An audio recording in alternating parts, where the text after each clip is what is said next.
Hello and welcome students, Gyanjyoti coaching সেন্টারের পক্ষ থেকে তোমাদের সকলকে আরও একবার স্বাগত।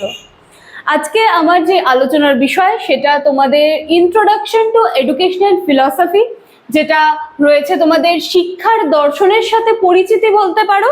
কারণ আমি যখন সিলেবাস আলোচনা করেছিলাম আমি কিন্তু বলেছিলাম প্রত্যেকটা ইংলিশ টার্মের বাংলা মানের সাথে সাথে কিন্তু আমি ক্লাসটাকে শুরু করব।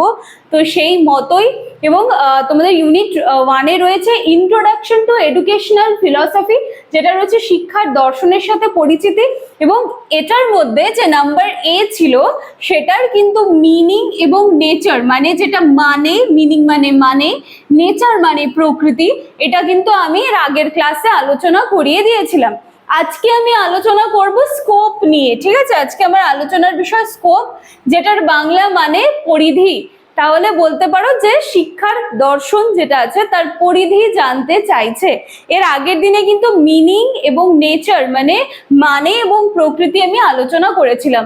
আজকের আমার ক্লাস বা আজকের আমার আলোচনার বিষয় শুরু করার আগে আমি একটু তোমাদের বলে নিতে চাই, তোমরা যারা এই বছরে তোমাদের ফার্স্ট সেমিস্টারে আমাদের জ্ঞানজ্যোতি কোচিং সেন্টারের সাথে যুক্ত হতে চাইছো, আমাদের জ্ঞানজ্যোতি কোচিং সেন্টার একটা পার্ট হতে চাইছো, তার জন্য কিন্তু তোমাদের সকলকে স্বাগত। অ্যাডমিশন কিন্তু অনেক দিন আগেই আমাদের শুরু হয়ে গিয়েছে এবং ইতিমধ্যেই কিন্তু আমাদের যে সমস্ত অনলাইন ক্লাসেস আছে সেগুলোও কিন্তু শুরু হয়ে যাবে।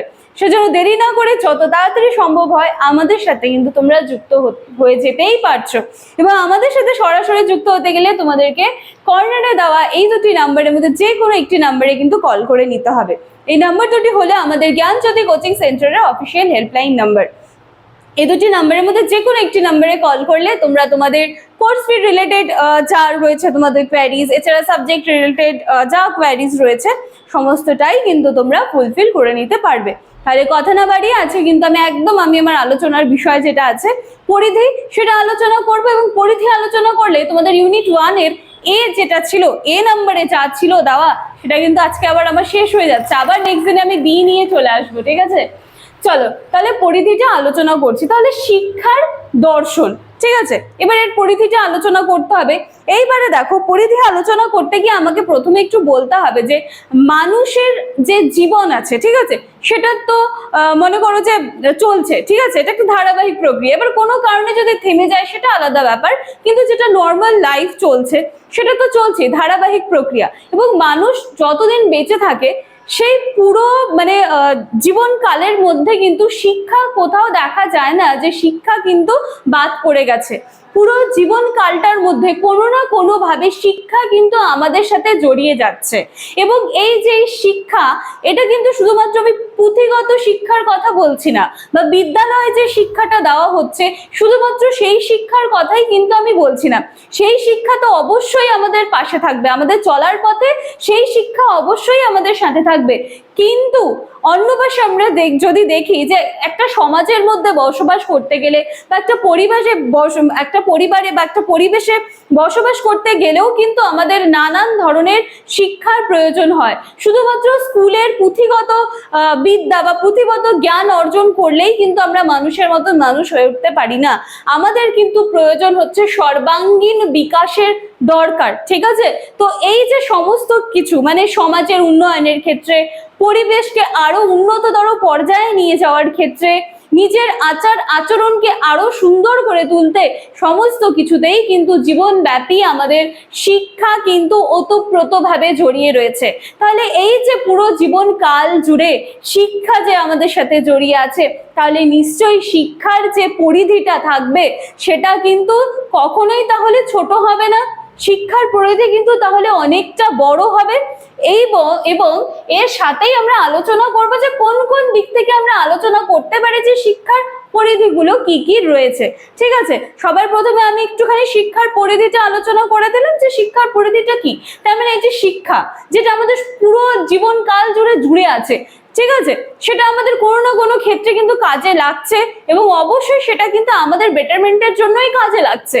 তাহলে নিশ্চয়ই শিক্ষার পরিধি কোনো ছোট জায়গার মধ্যে সেটাকে তুমি আবদ্ধ করে রাখতে পারছো না, সেটাকে একটা বড় এরিয়া জুড়ে রয়েছে সেই শিক্ষার পরিধি।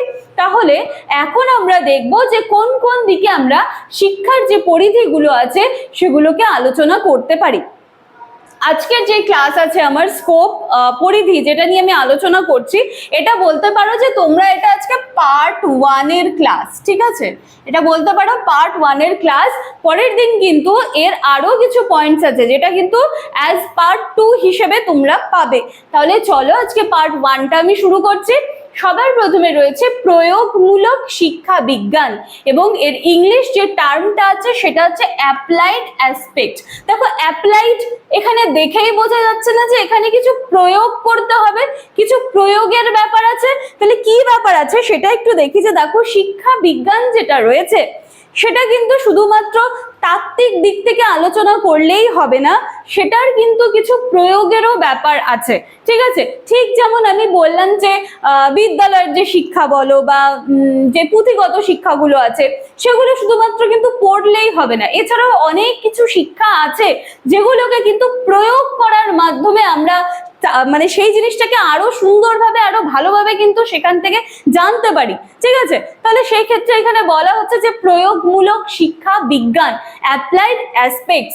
এরপরে রয়েছে নাম্বার 2 শিক্ষার দার্শনিক ভিত্তি, এবং তারপরেই আমরা পেয়ে যাবো একেবারে সমাজতত্ত্বমূলক ভিত্তি। তাহলে দার্শনিক ভিত্তি, তাহলে দেখো এখানে কি রয়েছে ফিলোসফিক্যাল ফাউন্ডেশন, শিক্ষার দার্শনিক ভিত্তি ফিলোসফিক্যাল ফাউন্ডেশন। তাহলে এখানে কি বলা হচ্ছে যে শিক্ষার তত্ত্ব এবং পরিকল্পনা গঠন করতে গিয়ে বিভিন্ন দার্শনিকরা কিন্তু বিভিন্ন নিজেদের মতবাদগুলো রেখেছেন, এবং সেক্ষেত্রে কিন্তু এই মতবাদগুলোও কাজে আসে। এছাড়াও এই শিক্ষার দার্শনিক যে ভিত্তি এটা আলোচনা করতে গিয়ে কিন্তু আমরা প্রয়োগবাদ, বাস্তববাদ, ভাববাদ, এই যে নানান ধরনের যেই বিষয়বস্তুগুলো আছে সমস্তটাই কিন্তু আমরা এক্ষেত্রে পেয়ে যাচ্ছি। মানে কোথায় পেয়ে যাচ্ছি বলতো? শিক্ষার দার্শনিক ভিত্তিতে, যেটাকে বলা হচ্ছে ফিলোসফিক্যাল ফাউন্ডেশন, ঠিক আছে? এরপরে দেখো চলে আসলো শিক্ষার সমাজতত্ত্বমূলক ভিত্তি, সোশিওলজিক্যাল ফাউন্ডেশন। সমাজতত্ত্বমূলক ভিত্তিতে কি বলা হয়েছে? যে ব্যক্তির উন্নয়ন শিক্ষার কিন্তু একটা উল্লেখযোগ্য কাজ, যেটা আমি আবারও রিপিট করছি, যেটা আমি বললাম যে শুধুমাত্র পুঁথিগত বিদ্যা অর্জন করলেই হবে না। তুমি একটা সমাজে বাস করছো, সেই সমাজে কিভাবে তুমি অ্যাডজাস্ট করে বসবাস করবে সেটার জন্যও কিন্তু একটা শিক্ষার প্রয়োজন। এবং যেহেতু তুমি পরবর্তীতে ভবিষ্যৎ প্রজন্ম বলা হচ্ছে, তো সেখানে দাঁড়িয়ে তোমার উপর নিশ্চয়ই সেই দায়িত্বটা বর্তায় যে তুমি একটা সমাজকে, তুমি যেই সমাজে আছো, একটা সমাজ বাদ দাও, তুমি যেই সমাজে আছো সেই সমাজ আজকে যেই পরিস্থিতিতে আছে, এটা তোমার উপর দায়িত্ব থাকে যে কিভাবে তুমি তোমার মধ্যে থাকা সেই জ্ঞান বা তোমার মধ্যে থাকা সেই শিক্ষার মাধ্যমে সেই সমাজকে আজকে যে পরিস্থিতিতে আছে সেখান থেকে একটা ভালো পরিস্থিতিতে নিয়ে যাওয়ার কথা, ঠিক আছে? তাহলে এই ক্ষেত্রে নিশ্চয়ই শিক্ষা বিজ্ঞানের দরকার রয়েছে। তো সেখানেও একটা প্রয়োগ আমরা দেখতে পাচ্ছি, এবং সেই সূত্রেই এসেছে শিক্ষার সমাজতত্ত্বমূলক ভিত্তি। এরপরে 4 নম্বর রয়েছে মানুষের সর্বাঙ্গীন বিকাশ, ওভারঅল ডেভেলপমেন্ট। এখানে তো ওভারঅল ব্যাপার চলে আসছে, তার মানে কোন কোন দিকটা চলে আসবে? যেরকম আমাদের ব্যক্তিত্ব চলে আসছে, আচরণ চলে আসছে, সমাজে বসবাস করতে গেলে মিলেমিশে চলার যেই একটা ধারণা, এই ওভারঅল বিকাশটা আমাদেরকে করতে হবে, ঠিক আছে? দৈহিক, মানসিক, প্রক্ষোভিক, সামাজিক সমস্ত দিকের বিকাশ কিন্তু এই ক্ষেত্রে চলে আসছে, যার জন্য ওই পয়েন্টটারও নাম সেভাবেই এসেছে ওভারঅল ডেভেলপমেন্ট, মানুষের সর্বাঙ্গীন বিকাশ। আচ্ছা, এরপরে নাম্বার 5 রয়েছে শিক্ষা মনোবিজ্ঞান, যেটা রয়েছে এডুকেশনাল সাইকোলজি। শিক্ষা মনোবিজ্ঞান, এডুকেশনাল সাইকোলজি। এইখানে আমরা পাচ্ছি যে দেখো শিক্ষার অন্যতম ক্ষেত্র হচ্ছে শিক্ষা মনোবিদ্যা, এবং এই ক্ষেত্রে শিক্ষণ এবং শিখন কালে যেই ধরনের সমস্যাগুলো তৈরি হয় বা যেই ধরনের প্রবলেমস গুলো তৈরি হয় সেইগুলো কিন্তু বলতে পারো যে সলভ করার একটা জায়গাও কিন্তু এক্ষেত্রে আমরা পাচ্ছি, ঠিক আছে? এছাড়া এর সাহায্যে শিক্ষার্থীদের মধ্যেকার নানান ধরনের যে সুপ্ত সম্ভাবনা গুলো রয়েছে সেগুলোরও কিন্তু বিকাশ সাধন করা সম্ভব হয়। আমরা সকলেই জানি যে আমরা প্রত্যেকটা মানুষ বলো, শিশু বলো বা তোমরা শিক্ষার্থী, তোমাদেরই যদি উদাহরণ দিয়ে বলি, আমাদের সবার মধ্যে কিন্তু খুব ভালো ভালো সুপ্ত সম্ভাবনাগুলো রয়েছে, ঘুমন্ত পসিবিলিটিস গুলো রয়েছে, লুকিয়ে থাকা পসিবিলিটিস গুলো রয়েছে। সেগুলো যদি সময়ের মধ্যে আমরা খুঁজে বের করে ঘষামাজা করে নিতে পারি, তাহলে কিন্তু আমরা নিশ্চয়ই নিজেকে একসময় সমাজে একটা খুব ভালো জায়গায় কিন্তু প্রতিষ্ঠিত করতে পারবো। সেই জন্য আমাদের শিক্ষার পাশাপাশি কিন্তু সর্বাঙ্গীন বিকাশ বলো, সেটার কিন্তু অবশ্যই একটা গুরুত্বপূর্ণ ভূমিকা রয়েছে, এবং সেখান থেকে আবার তোমাদের শিক্ষা মনোবিজ্ঞানও চলে আসছে। এরপরে রয়েছে সঙ্গতি বিধান, অ্যাডজাস্টমেন্ট। কিসের সাথে অ্যাডজাস্ট করব আমরা? আমরা মানুষ, বেঁচে আছি কোথায়? সমাজে বেঁচে আছি, যাদের পরিবেশের সাথে তাল মিলিয়ে বেঁচে আছি, এবং যেইভাবে যুগের পর যুগ এগোচ্ছে সেইভাবে কিন্তু সমাজের ধারণা বা সমাজের রীতি নীতি কালচার অনেক কিছু পরিবর্তন হচ্ছে, এবং এর সাথে তাল মিলিয়ে কিন্তু আমাদের পরিবেশের মধ্যে যে সামঞ্জস্যটা রয়েছে সেটাও বজায় রাখার জন্য কিন্তু অবশ্যই শিক্ষার প্রয়োজন রয়েছে। ঠিক আছে, তাহলে অ্যাডজাস্টমেন্টের ব্যাপারটা সেখানেই চলে আসছে, যে সমাজের সাথে বা পরিবেশের সাথে একটা সঙ্গতি বিধানের চেষ্টা। এবং এরপরে রয়েছে পরিবেশ শিক্ষা, এনভায়রনমেন্টাল এডুকেশন। এইখানটায় কি আছে, যে আমরা আমাদের চারপাশে জৈব পরিবেশের সাহায্যে কিন্তু বেঁচে আছি। এবার আমাদের মধ্যে যদি সেই পরিবেশ শিক্ষাটা থাকে, তাহলে আমরা কি করব? আমরা আমাদের পরিবেশকে আরো ভালোভাবে তৈরি করার দায়িত্ব নিতে পারবো, আমাদের পরিবেশকে আরো একটা সুন্দর জায়গায় নিয়ে যাওয়ার দায়িত্ব, এবং এর সাথে সাথে সেই জ্ঞান বা সেই নলেজটা আমাদের মধ্যে থাকবে। ঠিক আছে, এবং পরিবেশ রক্ষা সম্পর্কিত জ্ঞান শিক্ষার কিন্তু পরিধির অন্তর্ভুক্ত। তো এই সাথে সাথে আজকে তোমাদের এডুকেশনাল ফিলোসফি, যেটা ইউনিট 1-এ ছিল, ইন্ট্রোডাকশন টু এডুকেশনাল ফিলোসফি, সেটার মধ্যে নাম্বার 'এ তে মিনিং নেচার আমি আগের দিন কমপ্লিট করিয়ে ফেলেছি। যারা ভিডিওটা দেখোনি তারা কাইন্ডলি আগের দিনের ভিডিওটা একটু দেখে এসো।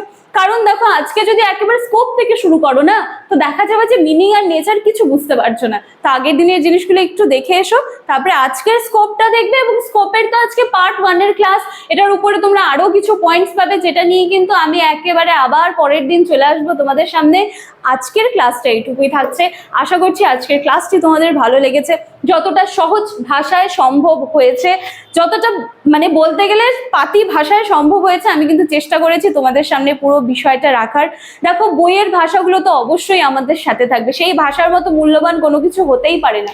কিন্তু আমি চেষ্টা করি যখন কোনো কিছু বোঝানোর হয়, তখন যাতে ভাষাগুলো তোমাদের সাথে রিলেট করে বুঝিয়ে দিতে পারি। কারণ যখন আমরা কোনো কিছু বুঝি, সেই সময় মানে তখন যদি আমরা আমাদের পারিপার্শ্বিক পরিস্থিতির সাথে একটু রিলেট করে বুঝি, আমি মনে করি জিনিসগুলো আরো বেশি ক্লিয়ার হয়। এছাড়া বইয়ের ভাষা তো আমাদের থাকবে। আমাদের পেইড ব্যাচে যখন আমাদের অনলাইন ক্লাসেসগুলো নেওয়া হয়, তখন তো পুরোটা ডিটেইলস আবার বুঝিয়ে দেওয়াই হয়।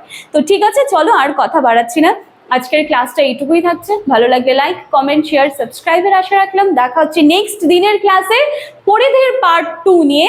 Thank you.